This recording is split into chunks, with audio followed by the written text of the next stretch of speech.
Frank. What's the weirdest thing you've ever saw in here? Let me ask you a question, kid. Did you see that movie, Night of the Living Dead? Hey, we gonna party tonight or what? Yeah, we are gonna party. Well, where are we gonna party? I don't know, somewhere. Hey, we could go to the park. Oh, no, we can't. The cops said they'd shoot us if we go back to the park. Yeah, and I ain't in no mood to die tonight. I like death.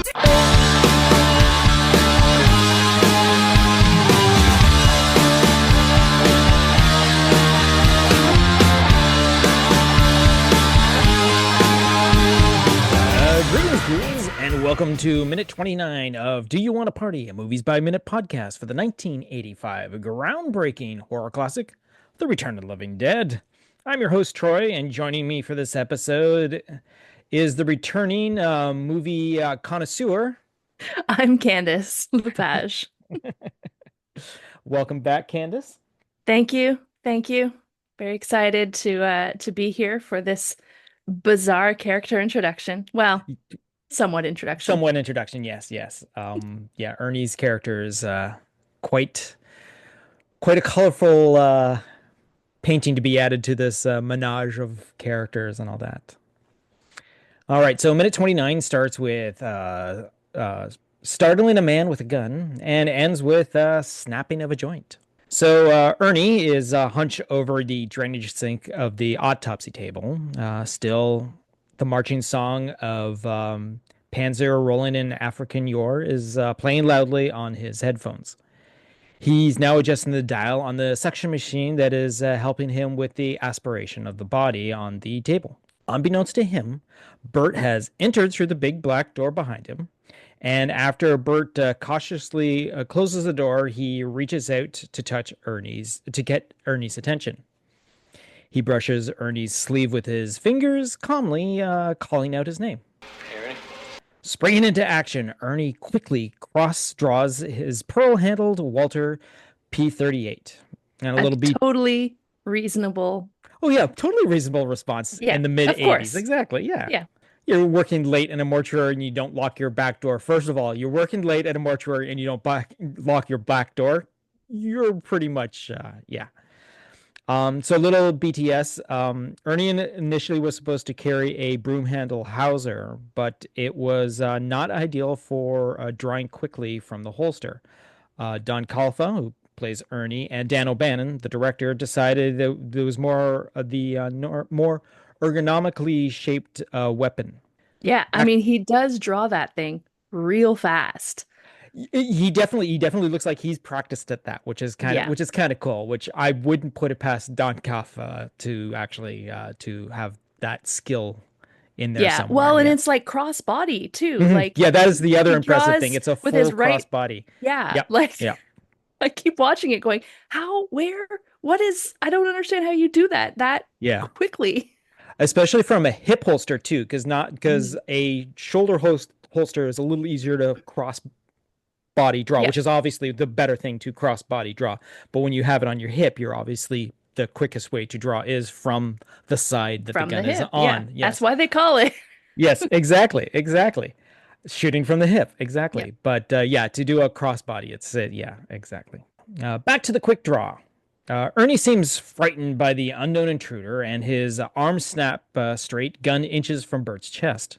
Shocked yet amused, Bert tosses his hands up in the air and jumps back a step. Upon the recognition of his friend, Ernie angles the gun to the ceiling.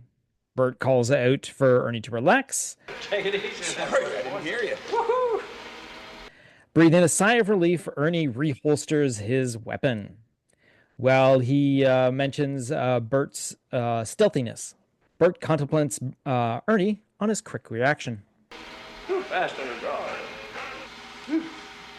Yes, he's so stealthy. He's like knocking, saying his name out loud. Exactly. Very stealthy. Yeah, totally oblivious to the fact that the music is still playing. Yeah. Well, that's just it's how very white people go through the world. Yes, exactly. Yeah. Exactly. Everything you do, stealthy, you're sneaking up on me. I'm just going about my thing, totally unaware of the world around me, but I'm still going to blame the world around me. Exactly. Yeah. Oh, yeah. If you're the one ignoring the world, you have to blame the world when you get frightened or spooked or something like that for sure. Yes, yeah. Ernie then turns off his Walkman, and then the suction machine. Then, with some idle chit chat about their days. You were working late tonight. Oh, yeah, pretty much. Oh, your time is. Ernie wanders over to the coffee maker and offers Bert some. Like a cup of coffee? No, thank you. It's all right. I do, and I need it. While getting himself some with a long distance pour. As Ernie makes his way back to the table, Bert questions his current situation. What are you doing there, Ernie? Casually, he mentions his process. Breaking out the rigor mortis.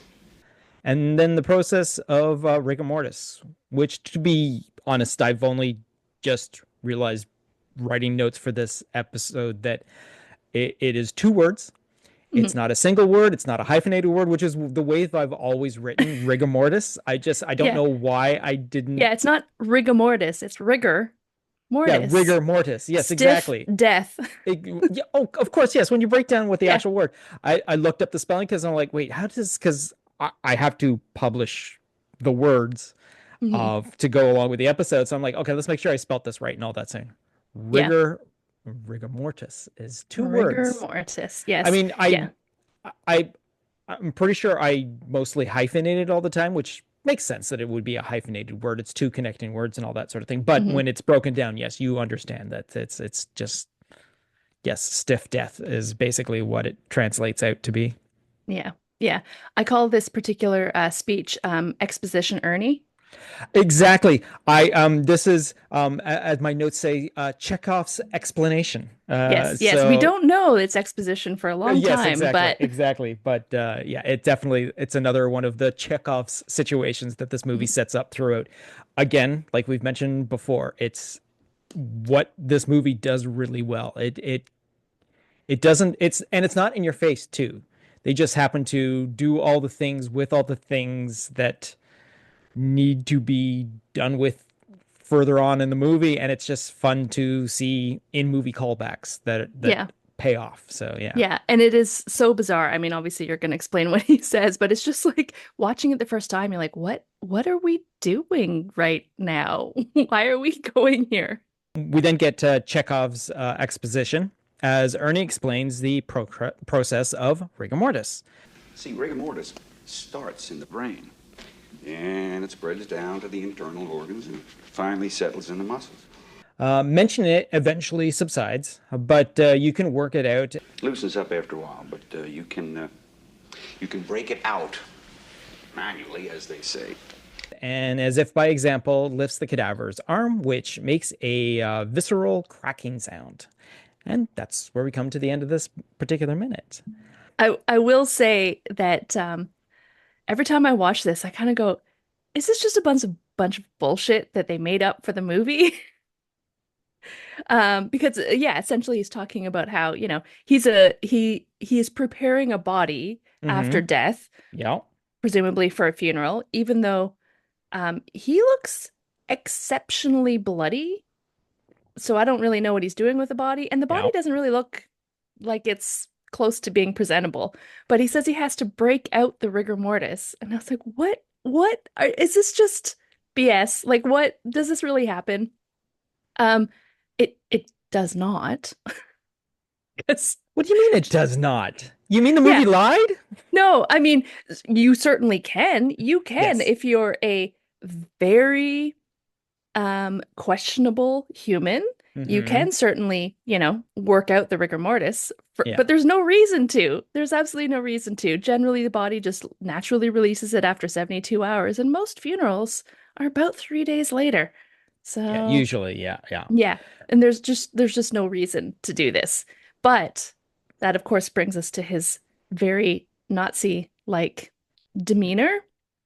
Demeanor. That's a good word to use. Yes. Yeah. He's clearly a person who really enjoys experiments on humans, but just finds it easier to do it on dead humans. It's probably more acceptable that way. Exactly. Yeah.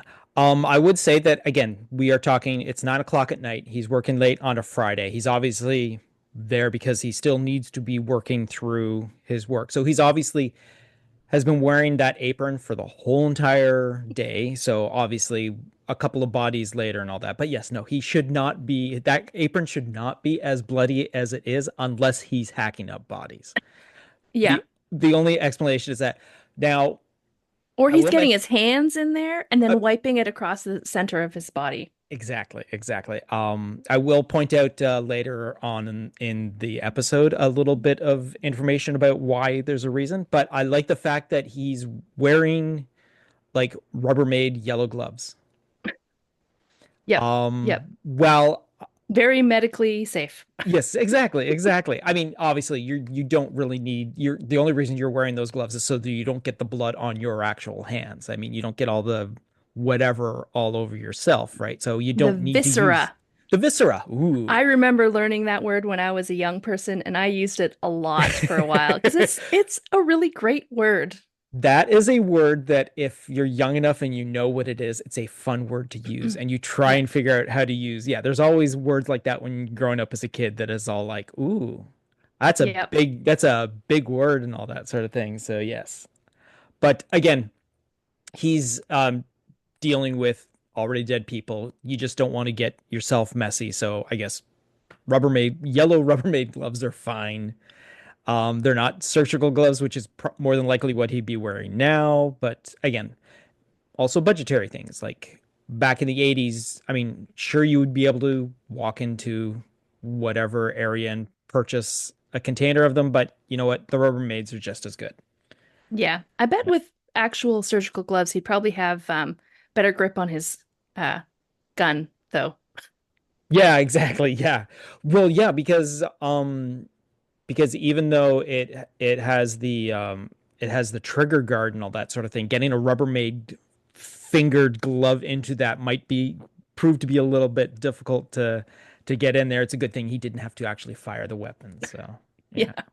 So over on the commentary track with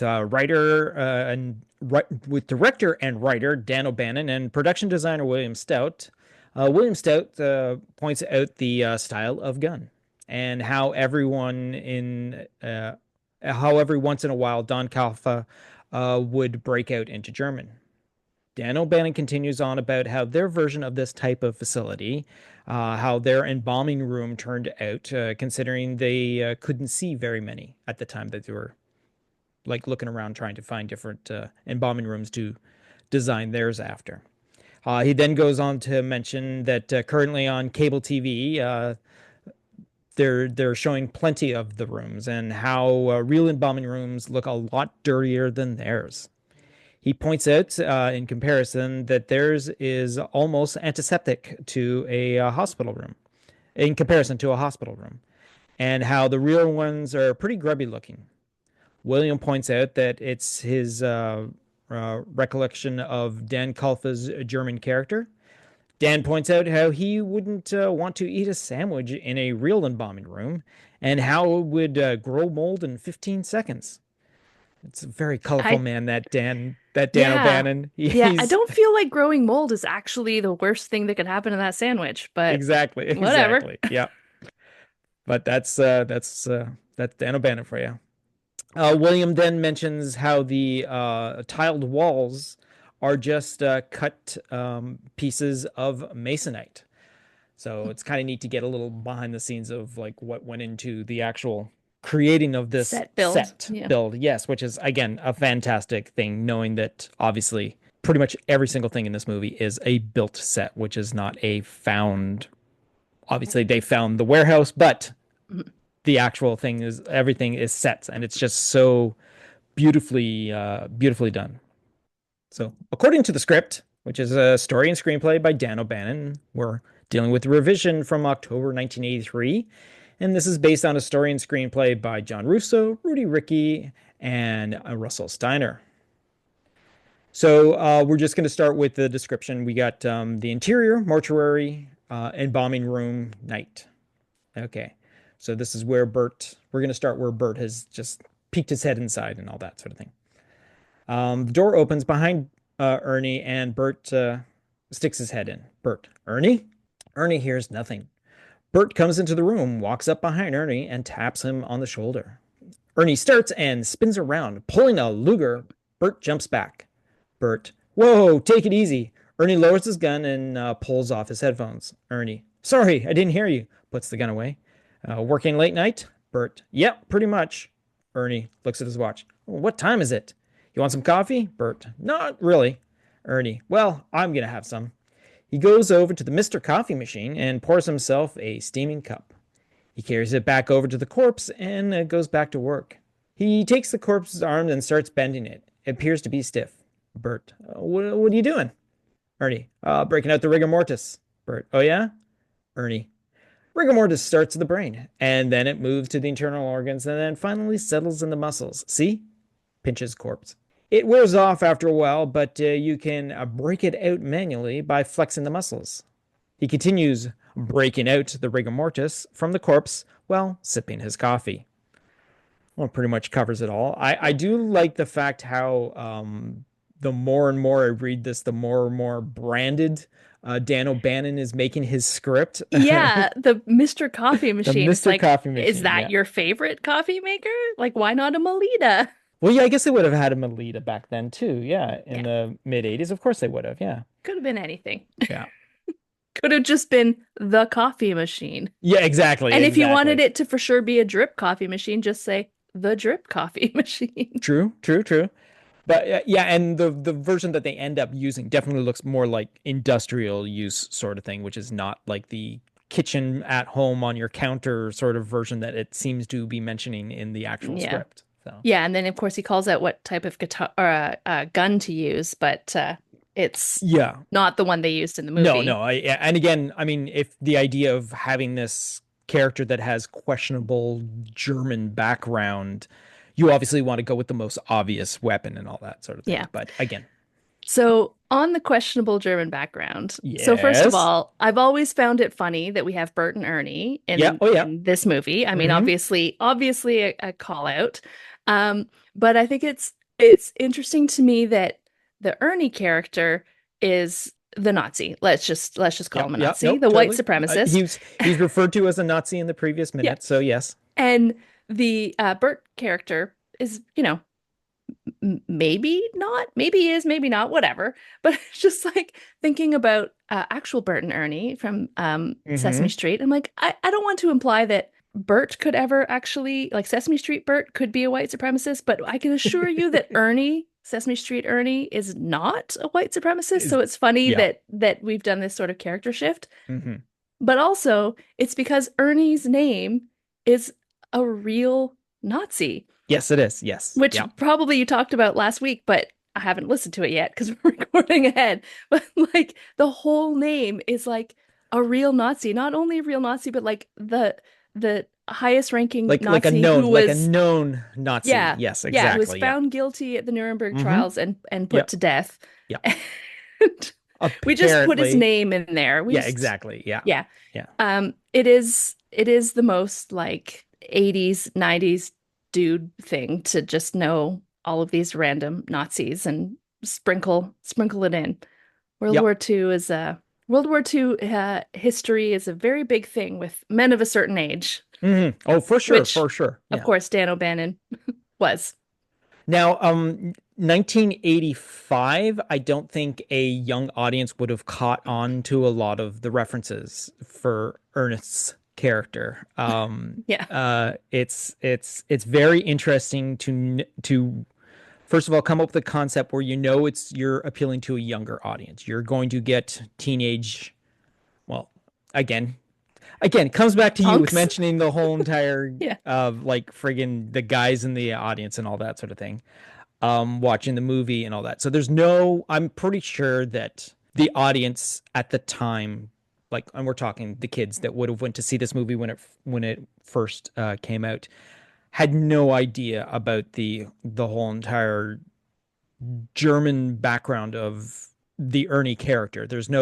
I don't even think they'd pick up on, because to be honest, when I first saw the movie, I recognized the music, obviously the German music and all that sort of thing. It's kind of hard not to recognize the sound of the German language being sung. Yeah. You watch any sort of movie around that time that involved Nazis, you would get that sort of propaganda sounding music and all that. So that's about the only clue because well, his very blonde hair. I mean, it's dyed, well, that's but the thing. That's the thing too. Again, I don't think a general audience would realize that. Yes, obviously, that gentleman is bleached, practically white, blonde hair, and all that, and which would be more congruent with the actual idea of this hiding Nazi and all that sort of thing. yeah. The fact that there's been a 20-year relationship between Frank and Ernie sort of thing is also a little confusing. Is like I don't think even Bert knows that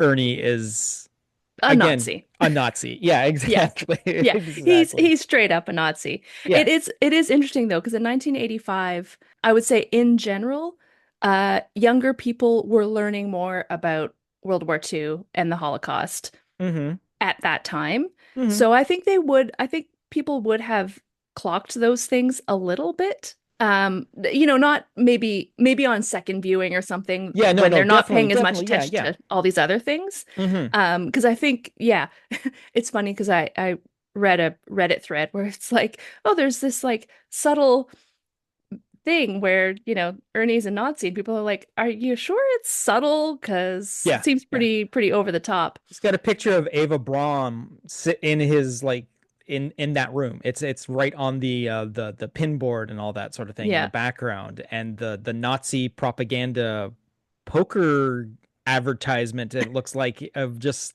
beside the door and all that sort of thing. It's a little more. I mean, again, examining it minute by minute, you're like, oh, I don't think I ever saw that before because you don't pay attention to that sort of background detail when you're doing something like this.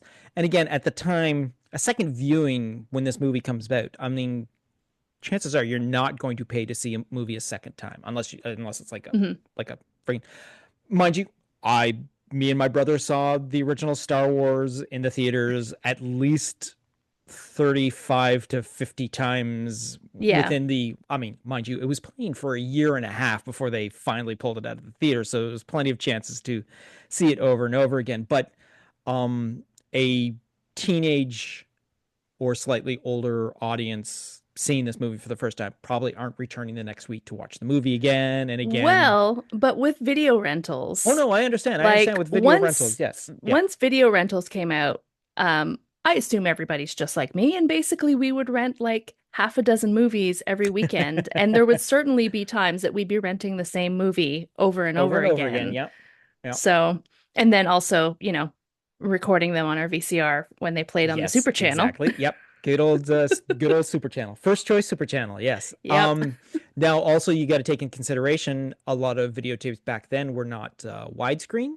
So True. a lot of the either they were pan and scan if Bert and Ernie were standing too far apart from each other. You would just get one in a frame at a time in the Yeah. oh, It whoa, just the days of pan and scan, or it would just be one locked off. Let's just crop the ends of this picture, and like then you got a square screen that you're not seeing that background information very well. You're not seeing stuff off to the side because yeah. I'm pretty sure because again, first time I experienced this movie was on first choice Super Channel and all that. So, and I'm pretty sure it was brought to full screen, so I didn't see all the extra detail outside of the centered in on the Bert and Ernie characters as the camera just like crops close to them and all that. And again, you would see it on the big screen, but you rent it on home video, it's a much more closer cropped sequence. So there's a lot of detail that you would lose until eventually people are like, "Hey, whoa, widescreen, what's this?" But I don't want. I'm missing part of the movie. The black screen bars on the top and the bottom of my screen are annoying. I'm like,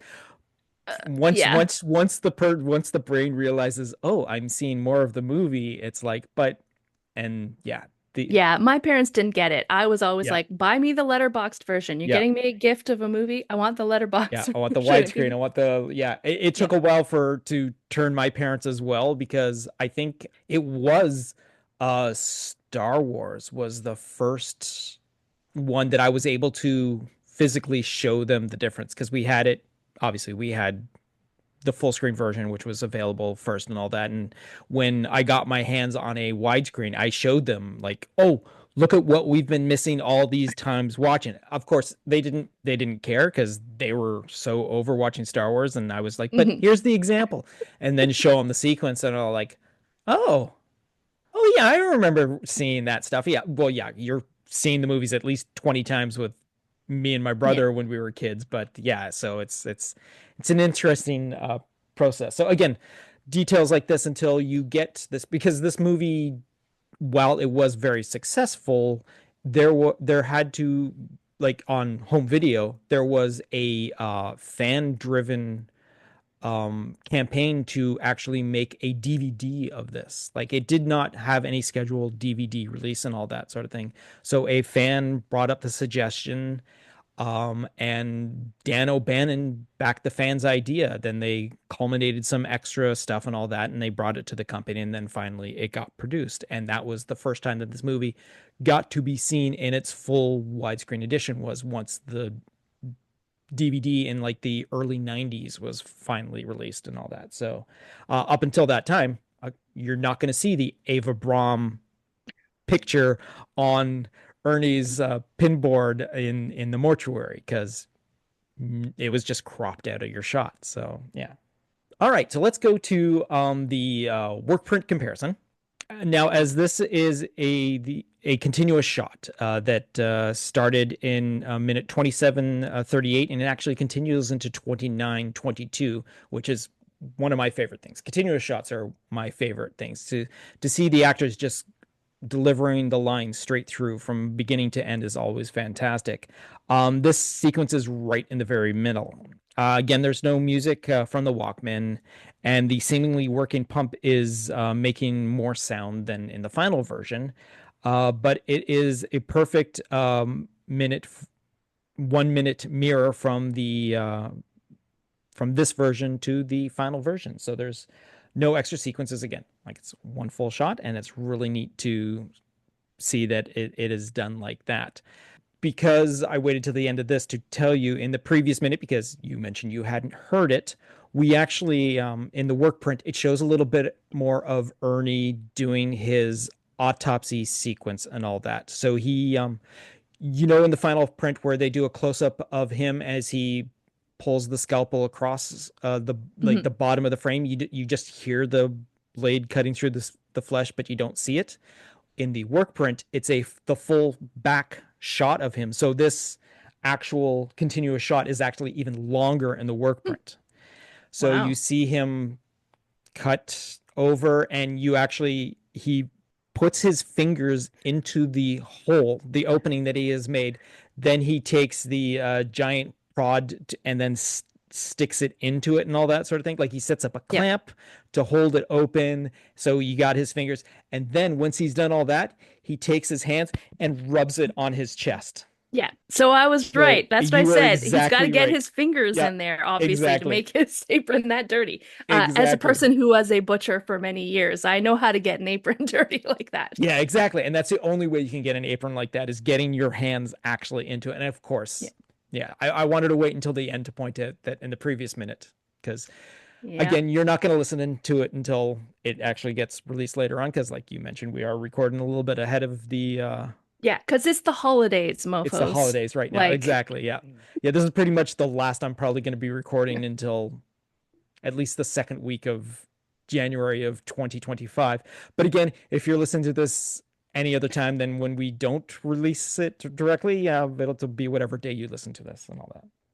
But yeah, so it's just kind of neat, because again, the work print, there's another sequence that the work print becomes longer than the actual minute. So it's kind of neat. Again, I'm watching the work print in comparison to the minutes and all that sort of thing. So discovering a sequence in the cemetery where it's Spider, Suicide, and Casey checking out a mausoleum that is filled with cans before we get to the Tina being fed up with trash being naked shot is kind of neat to see an extra like little sequence of the characters interacting with each other and all that. And it's just like really, really neat to see. And then again, we get to see Ernie working more detail into this, which I'm pretty sure it would have looked a little grosser in the final version if it was all there, because again, the work print is this film version that has degraded over time and all that. And when they finally digitized it and all that sort of thing, obviously not going to degrade anymore, but it just isn't the clearest of pictures sometimes. But again, it's just something interesting to see characters that you've known for all these years doing more stuff. It's just a fun discovery. So, all right. So that's going to wrap up this particular minute.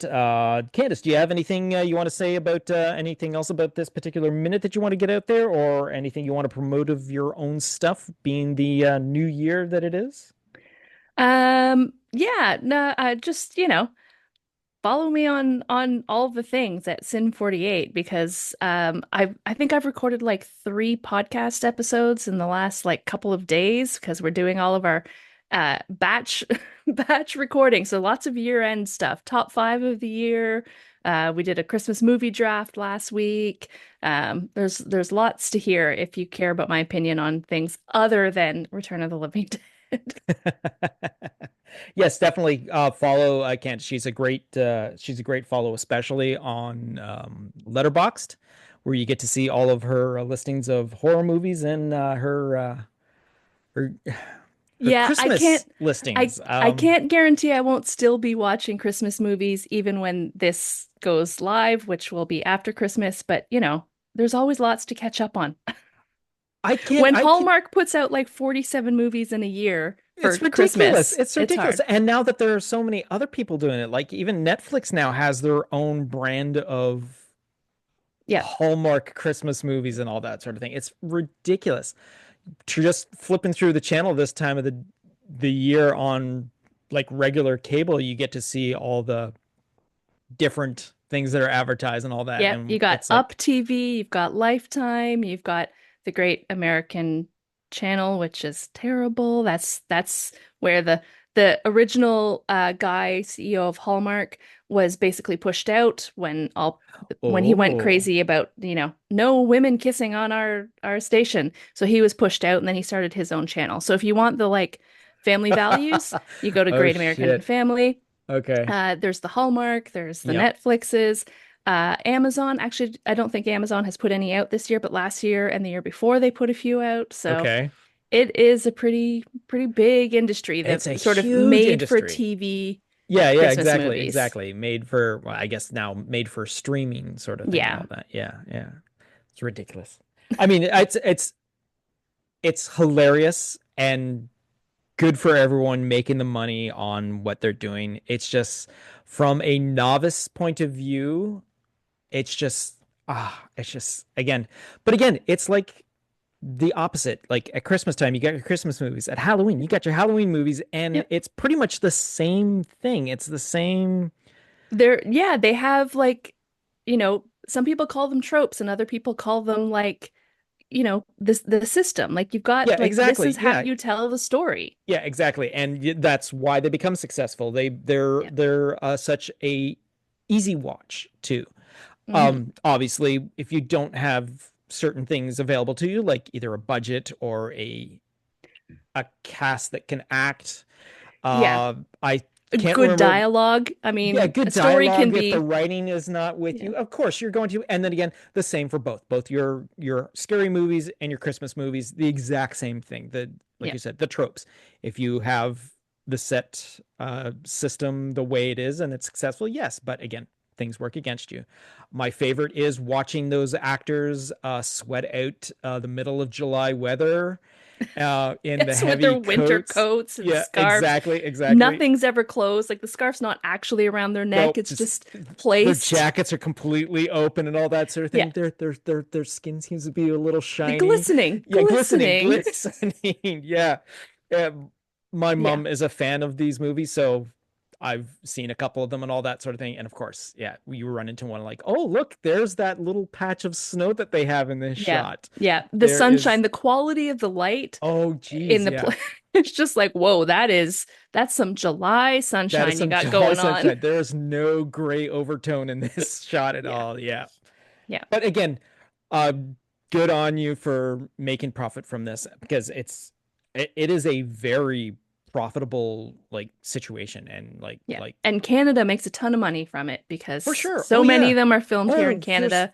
they star so many Canadian actors. Exactly. And that is one of the other fun things to do is like, where in Vancouver was this filmed? Or where Paris, Ontario. I've been there. Exactly. Ontario. Dundas, I've been there. That is recognizing a street sign that they don't like change and all that sort of thing. I'm like, wait, I think I was doing a delivery in that area the other week, sort of thing. It was just, it's just fun to see. But all right. So again, thank you, Miss Candace, for joining me for this particular episode. Thanks to the audience for joining in as well. Again, I keep saying it. Thank you for continually growing this small little crowd following me along on this particular journey.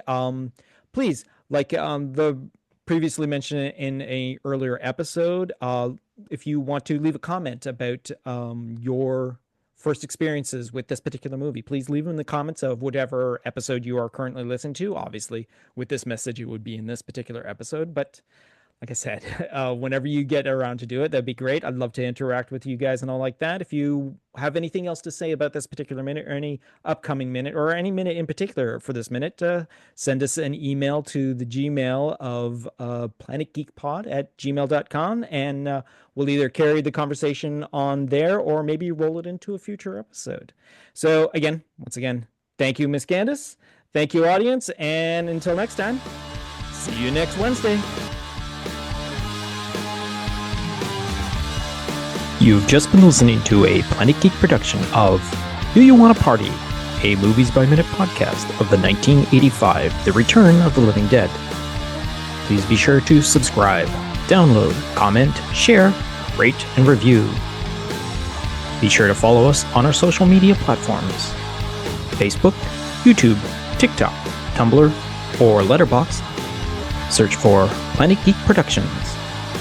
X, former Twitter, Instagram, and Blue Sky, search for Planet Geek Pod. Or send us an email to planetgeekpod@gmail.com. Our closing music is provided by Night Chill. See the show notes for more details. Once again, thanks for tuning in, and farewell, fiends.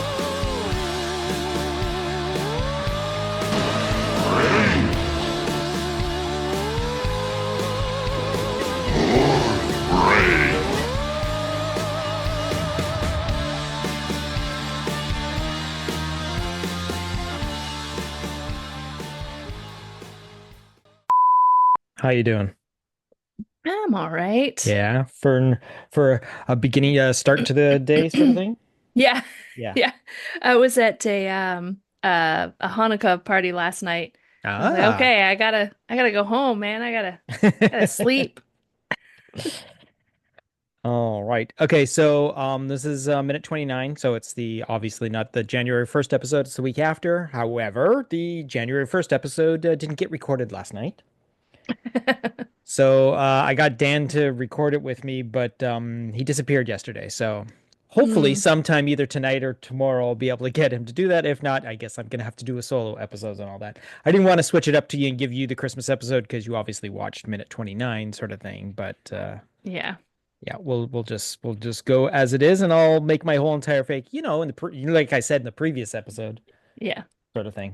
And then hope you say it. And hopefully I remember to say it. Exactly. Well, I do have a couple of notes that do refer to the previous minute, so they're just going to be stuff I'm going to have to talk about anyway, so.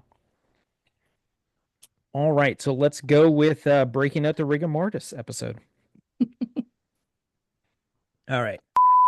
Wait a sec. I've lost my line. Where am I? Wait, let me see. Where is my friggin' pen? Okay. Sorry about that. Early morning records always go this way. Okay.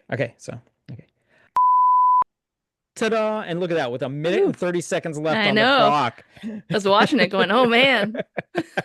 I'm like, I gotta wrap up this talk about the Christmas stuff, but it's just a fun subject to talk about, sort of thing.